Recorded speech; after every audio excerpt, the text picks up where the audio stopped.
ಸ್ನೇಹಿತರೆ, ಚರಿತ್ರೆಯ ಮತ್ತೊಂದು ವಿಡಿಯೋಗೆ ನಿಮಗೆಲ್ಲ ಪ್ರೀತಿಯ ಸ್ವಾಗತ. ಬಾಂಗ್ಲಾದ ಪರಿಸ್ಥಿತಿ ಏನು ಅನ್ನೋದು ನಿಮಗೆ ಚೆನ್ನಾಗಿಯೇ ಗೊತ್ತಿರಬಹುದು. ತಮ್ಮದೇ ದೇಶದ ಪ್ರಧಾನಿಯನ್ನ ದೇಶ ಬಿಟ್ಟು ಹೋಗುವಂತೆ ಮಾಡಿದ್ರು. ಹೋರಾಟ ಇನ್ನೂ ಕೂಡ ನಿಂತಿಲ್ಲ. ಈಗ ಅಲ್ಲಿನ ಹೋರಾಟಗಾರರು ಹಿಂದೂಗಳನ್ನ ಟಾರ್ಗೆಟ್ ಮಾಡ್ತಾ ಇದ್ದಾರೆ, ಹಿಂದೂಗಳನ್ನ ಹತ್ಯೆ ಮಾಡ್ತಾ ಇದ್ದಾರೆ. ಬಾಂಗ್ಲಾದ ಅಲ್ಪಸಂಖ್ಯಾತರಾಗಿರುವ ಹಿಂದೂಗಳು ಜೀವ ಕೈಯಲ್ಲಿ ಹಿಡಿದುಕೊಂಡು ಬದುಕುತ್ತಿದ್ದಾರೆ. ಮನೆಯಿಂದ ಹೊರಬಂದರೆ ಪ್ರಾಣ ಹೋಯ್ತು ಅಂತಾನೆ ಅರ್ಥ.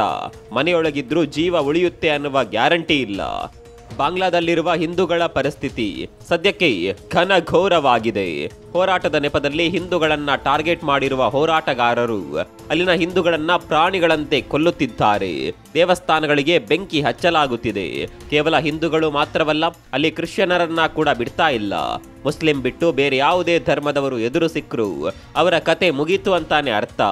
ಶೇಖ್ ಹಸೀನಾ ಅವರನ್ನ ಪ್ರಧಾನಿ ಪಟ್ಟದಿಂದ ಕೆಳಗಿಳಿಸಲು ಶುರುವಾದ ಈ ಹೋರಾಟ ಈಗ ಬೇರೆಯದ್ದೇ ದಾರಿ ಹಿಡಿತಾ ಇದೆ. ಈ ನಡುವೆ ಇಸ್ರೇಲ್ ಬಾಂಗ್ಲಾದಲ್ಲಾಗುತ್ತಿರುವ ಹಿಂದೂಗಳ ಹತ್ಯೆಯನ್ನ ಕಟು ಶಬ್ದದಿಂದ ಖಂಡಿಸಿದೆ. ಹಿಂದೂಗಳ ಮೇಲೆ ದಾಳಿ ಆಗುತ್ತಿರುವ ಈ ಸಂದರ್ಭದಲ್ಲಿ ಇಸ್ರೇಲ್ ಮೊದಲ ಬಾರಿಗೆ ಈ ಹತ್ಯೆಗಳನ್ನ ಖಂಡಿಸಿ ಟ್ವೀಟ್ ಮಾಡಿದೆ. ಇದು ಅತ್ಯಂತ ಅಪಾಯಕಾರಿ ಬೆಳವಣಿಗೆ ಅಂತ ಇಸ್ರೇಲ್ ಹೇಳಿದೆ. ಅಷ್ಟಕ್ಕೂ ಬಾಂಗ್ಲಾದಲ್ಲಿ ಹೋರಾಟಗಾರರು ಹಿಂದೂಗಳನ್ನ ಟಾರ್ಗೆಟ್ ಮಾಡ್ತಾ ಇರೋದು ಯಾಕೆ? ಇಸ್ರೇಲ್ ಏನ್ ಹೇಳ್ತಾ ಇದೆ? ಬಾಂಗ್ಲಾದ ಈಗಿನ ಪರಿಸ್ಥಿತಿ ಏನು? ಎಲ್ಲವನ್ನ ಡೀಟೇಲ್ ಆಗಿ ತೋರಿಸ್ತೀವಿ ನೋಡಿ.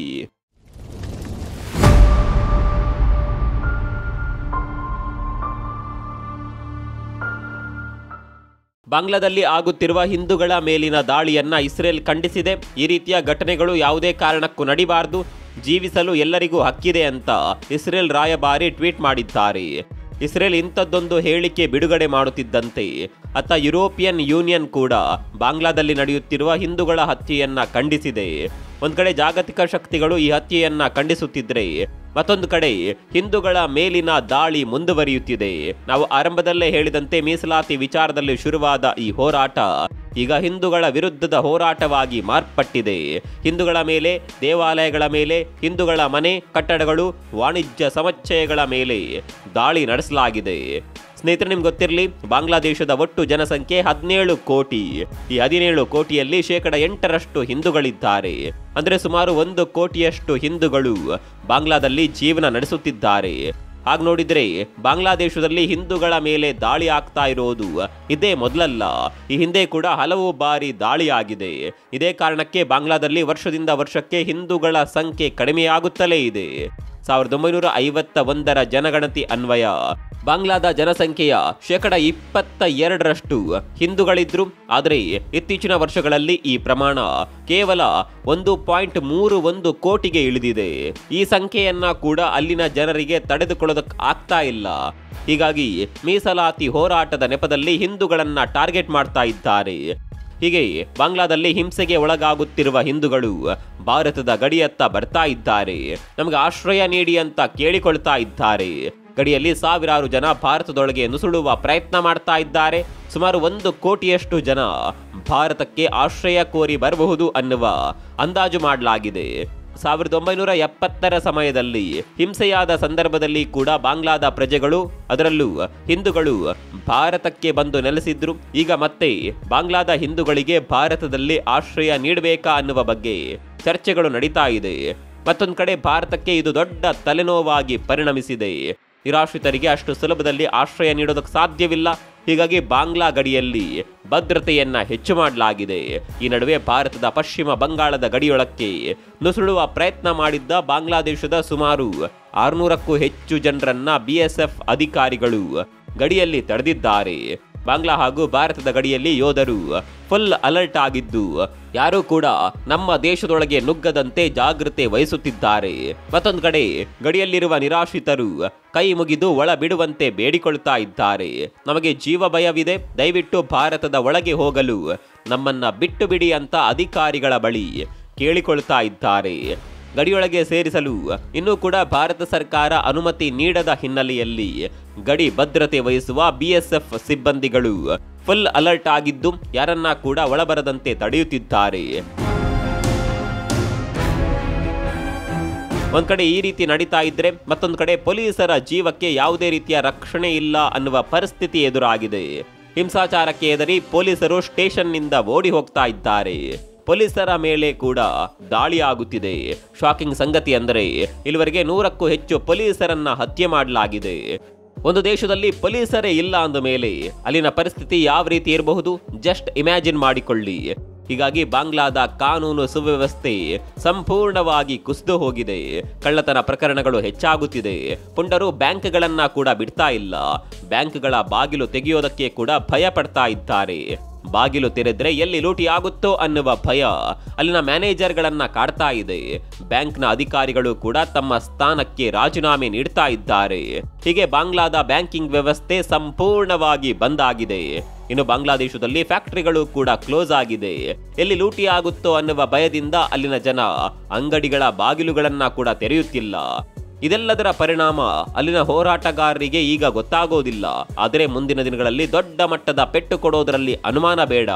ಪೊಲೀಸರೇ ಕೆಲ್ಸಕ್ಕೆ ಬರ್ತಾ ಇಲ್ಲ ಅಂದ್ರೆ ಒಮ್ಮೆ ಯೋಚನೆ ಮಾಡಿ ಹೋರಾಟ ಯಾವ ರೀತಿಯ ಹಿಂಸಾ ರೂಪವನ್ನ ಪಡೆದುಕೊಂಡಿರಬಹುದು. ಪೊಲೀಸರೇ ಇಲ್ಲ ಅಂದ ಮೇಲೆ ಕಳ್ಳಕಾಕರಿಗೆ ದರೋಡೆ ಮಾಡೋದಕ್ಕೆ ತುಂಬಾನೇ ಸುಲಭ ಆಗುತ್ತೆ. ಆದರೆ ದರೋಡೆ ಮಾಡೋದು ತಮ್ಮದೇ ದೇಶದ ಆಸ್ತಿಯನ್ನು ಅಂತ ಅವ್ರಿಗೆ ಯಾರಿಗೂ ಕೂಡ ಗೊತ್ತಾಗುತ್ತಿಲ್ಲ. ಇನ್ನು ಬಾಂಗ್ಲಾದೇಶದಲ್ಲಿ ನಡೆದ ಈ ಹಿಂಸಾಚಾರ ಬೇರೆ ಬೇರೆ ದೇಶಗಳಲ್ಲಿ ಒಂದು ರೀತಿ ಪ್ರಚೋದನೆಯ ರೀತಿಯಾಗಿದೆ. ಈ ಪ್ರಚೋದನೆಯ ತೀವ್ರತೆ ಭಾರತಕ್ಕೂ ಕೂಡ ತಟ್ಟಿದೆ. ಬಾಂಗ್ಲಾದೇಶದಲ್ಲಿ ನಡೆಯುತ್ತಿರುವಂತಹ ಸರ್ಕಾರಿ ವಿರೋಧಿ ಹಿಂಸಾತ್ಮಕ ಪ್ರತಿಭಟನೆಗಳು ಭಾರತದಲ್ಲಿಯೂ ನಡೆಯುವ ಸಾಧ್ಯತೆ ಇದೆ ಅಂತ ಕಾಂಗ್ರೆಸ್ ಪಕ್ಷದ ಹಿರಿಯ ನಾಯಕ ಮತ್ತು ಮಾಜಿ ಕೇಂದ್ರ ಸಚಿವ ಸಲ್ಮಾನ್ ಖುರ್ಷಿದ್ ಹೇಳಿಕೆ ನೀಡಿದ್ದಾರೆ. ಈ ಹೇಳಿಕೆ ಈಗ ಭಾರೀ ವಿವಾದಕ್ಕೆ ಕಾರಣವಾಗಿದೆ. ಬಾಂಗ್ಲಾದೇಶದಲ್ಲಿ ನಡೆಯುತ್ತಿರೋದು ಇಲ್ಲಿಯೂ ನಡೆಯಬಹುದು. ಬಾಂಗ್ಲಾದೇಶದಲ್ಲಿ ಆಕ್ರೋಶ ಸ್ಫೋಟಿಸಿದ ಸ್ವರೂಪದಲ್ಲಿ ನಮ್ಮ ದೇಶದಲ್ಲಿಯೂ ಸ್ಫೋಟಿಸಿ ಹರಡಬಹುದು ಅನ್ನುವ ಹೇಳಿಕೆಯನ್ನ ಕೊಟ್ಟಿದ್ದಾರೆ. ಇದು ಪ್ರಚೋದನಕಾರಿ ಹೇಳಿಕೆ ಅಂತ ಬಿಜೆಪಿ ಕಿಡಿಕಾರ್ತಾ ಇದೆ. ಮತ್ತೊಂದು ಕಡೆ ಅಮೆರಿಕದಲ್ಲಿ ಕೂಡ ಚುನಾವಣೆ ಮುಗಿದ ಕೂಡಲೇ ರಕ್ತಪಾತದ ಭಯ ಆವರಿಸಿದೆ. ಒಂದು ವೇಳೆ ಟ್ರಂಪ್ ಸೋತರೆ ಅಮೆರಿಕಾದಲ್ಲೂ ರಕ್ತಪಾತ ಆಗುವ ಸಾಧ್ಯತೆ ಇದೆ ಅಂತ ಜೋ ಬೈಡನ್ ಹೇಳಿಕೆ ನೀಡಿದ್ದಾರೆ. ಟ್ರಂಪ್ಗೆ ಸೋಲನ್ನ ಒಪ್ಪಿಕೊಳ್ಳುವ ಮನಸ್ಥಿತಿ ಇಲ್ಲ. ಅವರು ಒಂದು ವೇಳೆ ಸೋತರೆ ಅಮೆರಿಕಾದಲ್ಲಿ ರಕ್ತಪಾತವನ್ನೇ ನಡೆಸ್ತಾರೆ ಅಂತ ಬೈಡನ್ ಹೇಳಿಕೆ ನೀಡಿದ್ದಾರೆ. ಈ ಹಿಂದೆ ಟ್ರಂಪ್ ಸೋತ ಸಂದರ್ಭದಲ್ಲಿ ಕೂಡ ದೊಡ್ಡ ಮಟ್ಟದ ಹೋರಾಟ ನಡೆದಿತ್ತು. ಈ ಹೋರಾಟ ಹಿಂಸಾ ರೂಪವನ್ನ ಕೂಡ ಪಡೆದಿತ್ತು. ಹೀಗೆ ಬಾಂಗ್ಲಾದಲ್ಲಿ ನಡೆದ ಹಿಂಸಾತ್ಮಕ ಹೋರಾಟ ದೂರದ ಅಮೆರಿಕಾದವರೆಗೂ ಹಬ್ಬುವ ಸಾಧ್ಯತೆ ಇದೆ. ಇದು ಬಾಂಗ್ಲಾದೇಶದ ವಿಚಾರ. ಆದರೆ ನಮ್ಮ ವಯನಾಡುವಿನ ಪರಿಸ್ಥಿತಿ ಮತ್ತೊಂದು ರೀತಿ ಇದೆ. ಬಾಂಗ್ಲಾದೇಶದಲ್ಲಿ ಹಿಂಸೆಗೆ ಜನ ಬಲಿಯಾಗಿದ್ರೆ ಕೇರಳದ ವಯನಾಡುವಿನಲ್ಲಿ ಭೂಕುಸಿತದ ದುರಂತಕ್ಕೆ ಬಲಿಯಾದವರ ಸಂಖ್ಯೆ 500ರ ಹತ್ತಿರಕ್ಕೆ ಬರುತ್ತಿದೆ. ಇನ್ನೂ ಕೂಡ 100ಕ್ಕೂ ಹೆಚ್ಚು ಮಂದಿ ನಾಪತ್ತೆಯಾಗಿದ್ದಾರೆ. ಇನ್ನು ಭೂಕುಸಿತದಿಂದ ನಲುಗಿರುವ ಹಳ್ಳಿಗಳಿಗೆ ಉಚಿತ ವಿದ್ಯುತ್ ನೀಡಲು ಅಲ್ಲಿನ ಸರ್ಕಾರ ನಿರ್ಧಾರ ಮಾಡಿದೆ. 6 ತಿಂಗಳ ಕಾಲ ಉಚಿತ ವಿದ್ಯುತ್ ನೀಡಲು ಸರ್ಕಾರ ನಿರ್ಧಾರ ಮಾಡಿದ್ದು, ಇಲ್ಲಿವರೆಗೆ ಕಟ್ಟದೇ ಇರುವ ವಿದ್ಯುತ್ ಬಿಲ್ಲನ್ನ ಮನ್ನಾ ಮಾಡೋದಕ್ಕೆ ಕೂಡ ನಿರ್ಧಾರ ಮಾಡಲಾಗಿದೆ.